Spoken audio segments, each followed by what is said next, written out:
Hi, it's Jen from Shabby Fabrics back with Pint Size Table Runner, and this time it's for October. That is a very special time of the year for our family. As you can see from the project, those rich fall colors that are very real here in North Idaho, New England, stunning color. And wherever you are in the world, I hope you get to enjoy the colors of autumn. I know some of those warmer climates closer to the equator probably don't experience this, but it is a very, we look forward to autumn for that very reason. The teal colored truck, when I was designing this one, the inspiration behind the truck, I just wanted to share that with you. It's kind of fun when you get to hear why did the designer do something.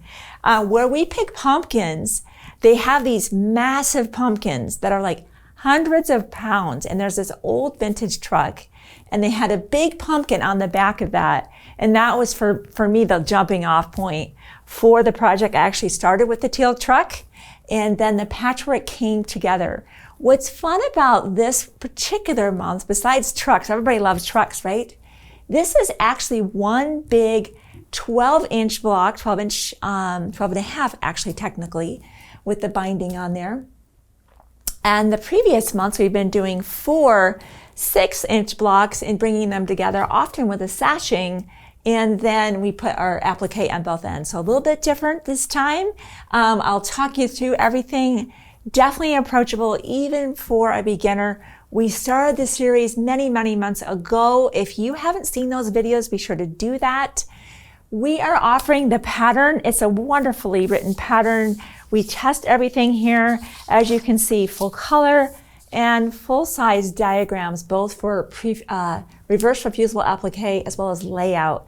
How wonderful to be able to download such a wonderful pattern and maybe use your fabrics at home if you prefer.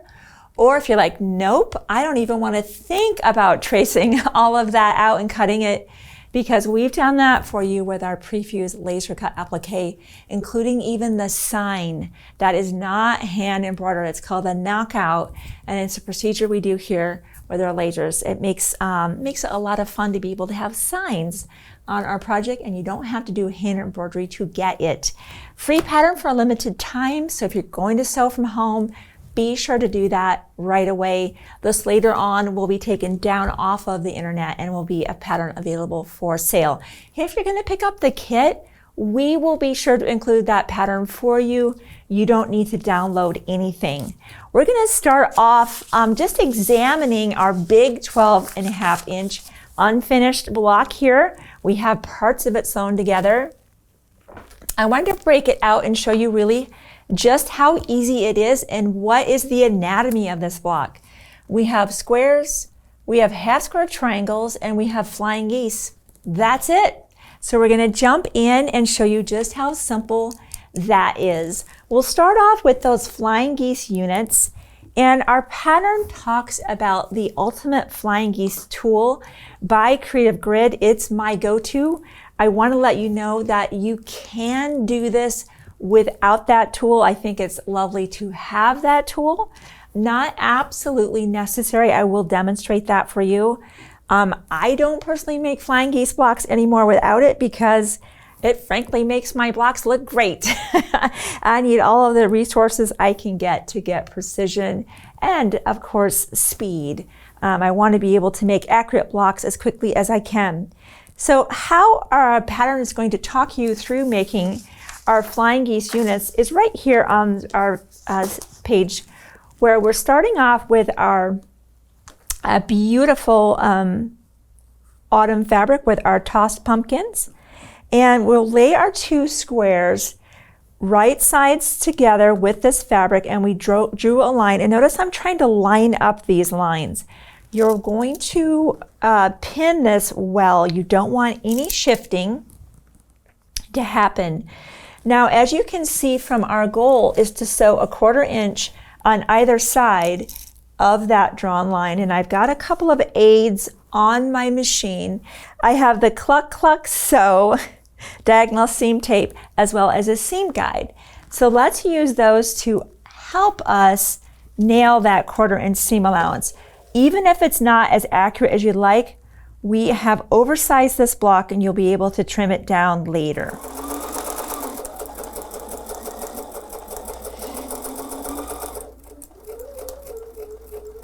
One thing I want to point out, I don't know if you can see that from the camera, side camera.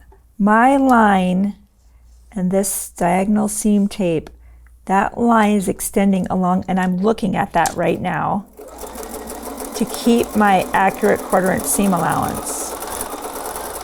Just a nice little helper there. And then we'll sew down the other side, just flip it around. Same thing.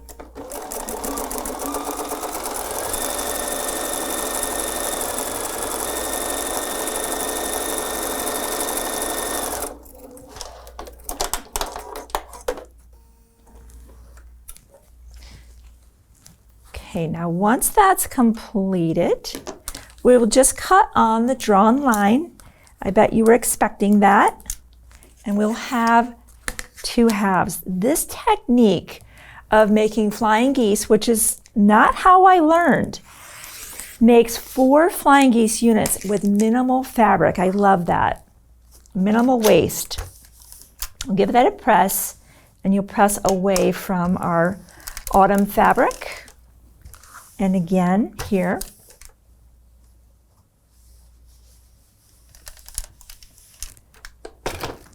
Now that you have this look, this is where the other 2 squares come into play. Again, sewing a 1/4 inch on either side, which I will quickly do. Let me go do that. I'll be right back, and we'll keep moving through our flying geese block.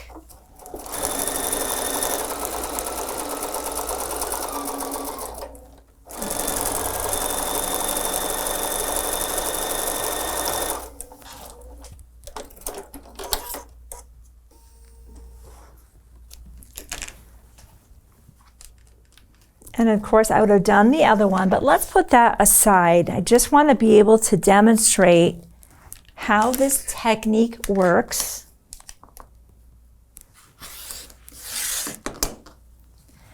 And again, we will press away and press away. So we have 2 flying geese units. Again, they're oversized. They need to be trimmed down. And we will do that with the second unit. Remember how I said that the Flying Geese, Ultimate Flying Geese tool from Creative Grid is optional? It is absolutely optional. Once you have this, you simply need to trim this to 2.5 by 4.5.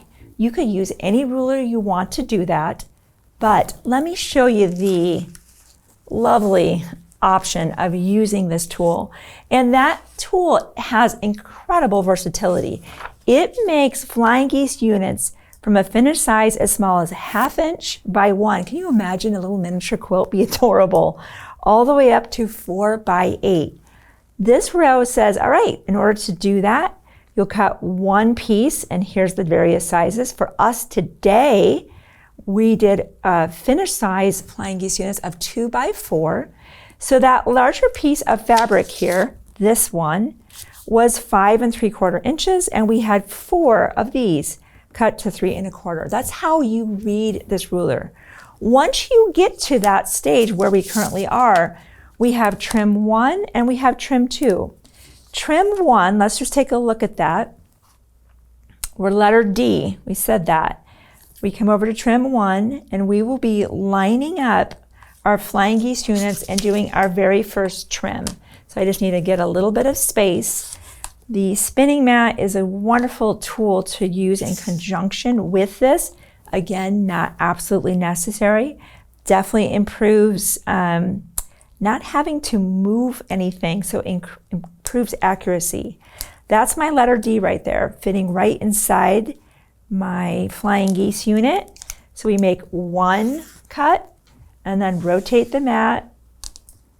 I don't have to lift up my fabric. And I've done the first 2 sides. Make 1 more rotation, and we're going to slide that down. I'm going to show you what this looks like. Trim 2, again, has letter D. That's us. And notice this lovely frame right here. But let's just slide that right into position. There's my letter D. Notice this says 2x4 because it knows that's what we're going for. I have this guidance, this, and this. I feel very confident to trim. And there is a Flying Geese unit that I know, even though I am an experienced quilter, I would not achieve that level of accuracy on my own. That is just an undeniable, like I said, these tools have helped my blocks be more accurate because I'm able to trim it up to the exact size in conjunction with the tool. Again, you could use any ruler you would like to trim that up to 2.5 by 4.5. I think this just makes it a little bit easier. Once you have that done, that's how you'll create the 4 Flying Geese units for your project. You're already all done with that. We would trim up this one, and of course, like we said, sew on either side, repeat that process. You will have your 4 Flying Geese units. Of course, the half square triangles, I want to give you some options on that. The way I learned of doing half square triangles was to grab a straight edge and draw a line corner to corner, place right sides together, and again, sew on either side, very similar to what we just did. Sew on that line and you're going to have 2 halves. I like to oversize mine, again, just a touch, and I would use the 2.5-inch square up ruler at that time and my diagonal to just get those perfect. I, again, love to be able to use affordable tools to help me be more accurate. The star singles, if you've seen any of our videos, this is not the first time you've heard me utter those words. Wonderful, available in multiple sizes. For our project, you'll need the 2-inch star singles. And to do all of these half square triangles, you only need 2 sheets. You can have this in your stash for future projects anytime you want to be sewing half square triangles that maybe become pinwheels. There's all kinds of fun things you can do with these. 1 sheet of star singles will yield 8 half square triangles. Notice for any given color though, we only need 4. For that reason, all you need to do to not have waste, there's no reason to have waste. You want to be able to save that for a future project.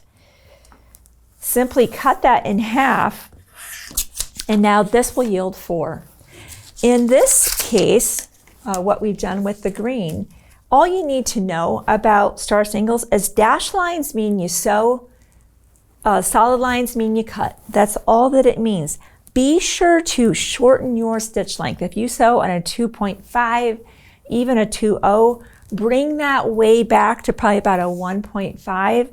Our goal is to have a very short stitch length to add more stability as we remove the paper, which we will do that with you, but also it helps to perforate the paper. So that's something I definitely have highly recommend is that much shortened stitch length. And cut very precisely on the lines. I would normally just rotate that. Well, I keep knocking things off my table. I have limited space here. On this cut, we'll be very careful to be right along that edge. The wonderful thing about using star singles is they are the measurement that you need them to be. You don't need to trim up later. You don't need to oversize and trim up later. They are doing all of that function for you with the accuracy. Here, I'm going to trim this up. I'm going to clean up a little bit of my mess here. But notice how the shortened stitch length perforates this beautifully. Just like that, and I can just rip it away. The shortened stitch length added more stability and strength so that when I am pulling those papers off, I'm not destabilizing the very stitching that I put into that block. Press whichever direction, if you want to press toward the green plaid, whatever that is, just be consistent about that. Be very consistent.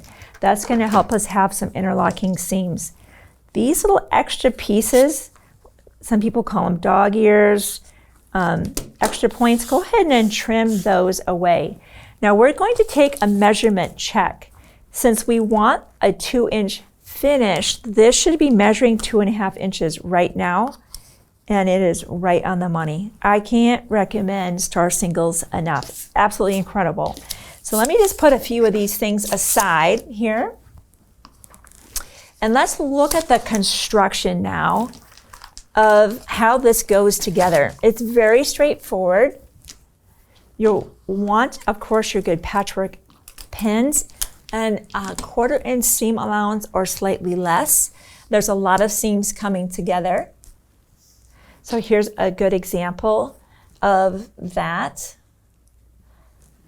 Let me just lay that all out again. Why don't we just actually start with this one here, and we can sew this unit together. And this is where the diagonal seam tape, but really more importantly, the seam guide is going to keep me true. This little gate right here helps me not go beyond that place. And I need that because I tend to sew on the bulky side of a 1/4 inch.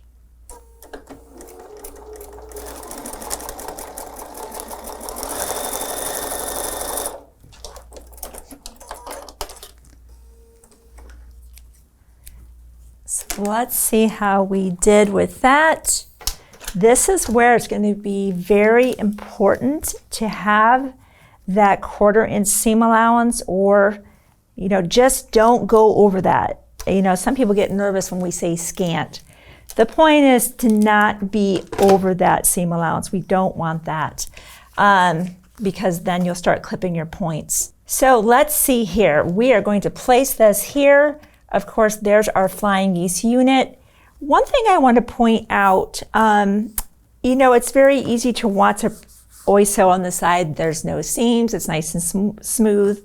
But then I have to worry about rolling the seam. For that reason, I would go ahead and sew on the side so I can keep an eye on those. Maybe even use that purple thing. You may have seen me do that, where I kind of hold that seam down and we sew there. We'll press our seams open on that.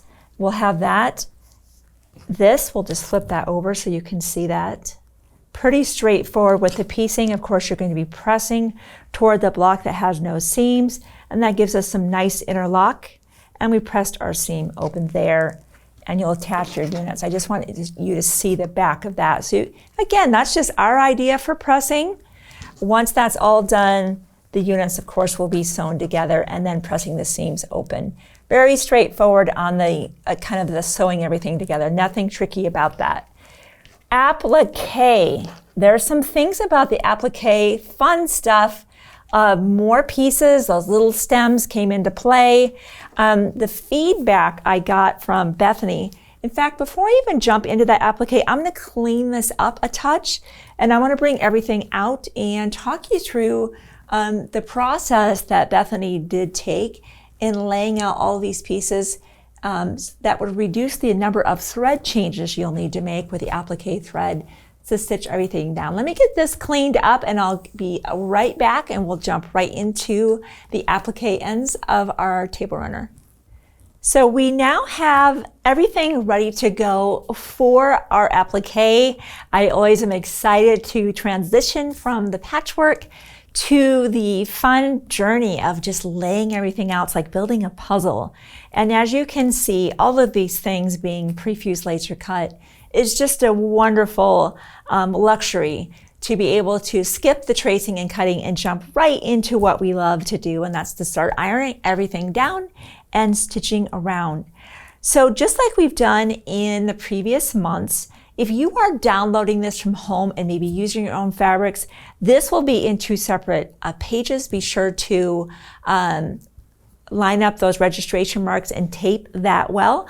If you will be getting the kit here that you're seeing, this will be a full-size assembly diagram for you. Either way, you will want to have a light source beneath you. If you're doing this from home, of course, you need to be tracing and selecting your own fabrics. Here, I'm just going to be working with the assembly diagram, assuming your shapes are already cut out, whether from the kit or from at home. Pieces that are numbered, the significance of that, if this is maybe the first pint size table runner video you've been seeing, the numbers are significant to you. That is the sequence at which you'll be laying the shapes down onto the background fabric, of course, with number 1 being first, and so on and so forth. Dashed lines just say that the bottom of that pumpkin right there lies inside the truck. It helps you have a registration idea of what is behind and what's in the foreground to layer your shapes properly. One thing I got feedback again from Bethany, who went, not only did our beautiful patchwork, but did the applique and the quilting. She said that in order to reduce the number of thread changes that you'll need to do with the applique thread, this is an option for you, of course, with that program like we've been doing with all of ours. She recommended, and it's included inside the pattern, that to do the applique stitching actually in 3 separate stages. The pattern recommends that you lay down pieces 1 through 11 onto the background and then do the stitching. One of the reasons she said that, and she gave us a great example here with this pumpkin, is if I laid this on here and added the pumpkin, which we can, these are just suggestions, by the way, what that would mean for us is when we get ready to sew everything down with our orange thread, both the darker orange and the lighter, we would have to stop every time we approach that leaf. By adding the leaf later, it allows us to just keep moving with our thread, stop, come over here, stop, and then continue here. She felt that that was a way to get through the project a little bit more fluidly and be able just to continue the beautiful stitching and then add the leaf later. So again, just some tips and techniques that Bethany wanted me to pass along to you. This is that knockout that I talked to you about here. When you get your lacer shape in your kit, those letters will be cut, but not all the way through. They'll be just barely hanging on there. That's where these scissors, or actually tweezers, come into play, where you can very delicately get those shapes out. I find it difficult with a knockout to sometimes get those shapes out. I could start kind of peeling it back and trying to get it out. This is a wonderful tool. And even with the stems, when you're trying to move something ever so slightly. I want to do one of the elements with you. Notice how we don't just lay down everything at once. We like to do things in stages. So we'll turn our light box on. This is the wafer 1. We have our assembly diagram, and I'll be using my appliqué mat. This is the smaller one. Your heat needs to be on a medium. We've been doing that patchwork on that hottest setting, but you want to make sure you are bringing that back so as to not compromise the fuselage webbing that can be overheated if your iron is too hot. So it looks like we have the pumpkin that is inside here. Again, if you have difficulty kind of just managing these smaller pieces, this is where these tweezers can come into play. It's almost like an extra set of hands. And we'll give that a good press. This mat has a tackiness to it. Next will come my pumpkin. Oh my gosh, pumpkins, so fun here. This is where we're recommending, let's just take a quick peek at our diagram before I do anything. Notice how that was piece 6, 7, and 8, and 24 is later. We lined and numbered our pieces to again accommodate, just stitch this down first and then add that piece later. Again, that's just a recommendation. If you want to put that leaf down right now, put that leaf down right now. This is just one way to reduce starting and stopping with that applique thread. Such a fun process. That's literally going to heat up. It's merging the layers. You need to have some patience with that. When I first learned this cool process of using the appliqué mat to merge all, I was like, I no sooner iron that down, and I started trying to lift it up, and it was still hot. The layers were coming apart. So You need to give it just a little bit of time to cool down and let everything become as one. In the meantime, we could be adding our scallop to the top. We really don't need our diagram for that because the scallop is always sewn into that seam allowance. There's really only one place for the scallop to be. So iron that. Anytime you're doing fusible applique, you want to just have the iron straight down and no rotation of that iron. I do that sometimes when I'm pressing blocks, and I probably even shouldn't do it there, but you consistently do not want to do this here because the shape can move or you can start moving some of the glue out from underneath the shape. So just press straight down and we'll let that cool as well. My guess is this is finally cooled off. Let's see here. 3 pieces are now one. Is that amazing? No more bringing pieces onto the background one by one, hoping they land at the right spot. I love that.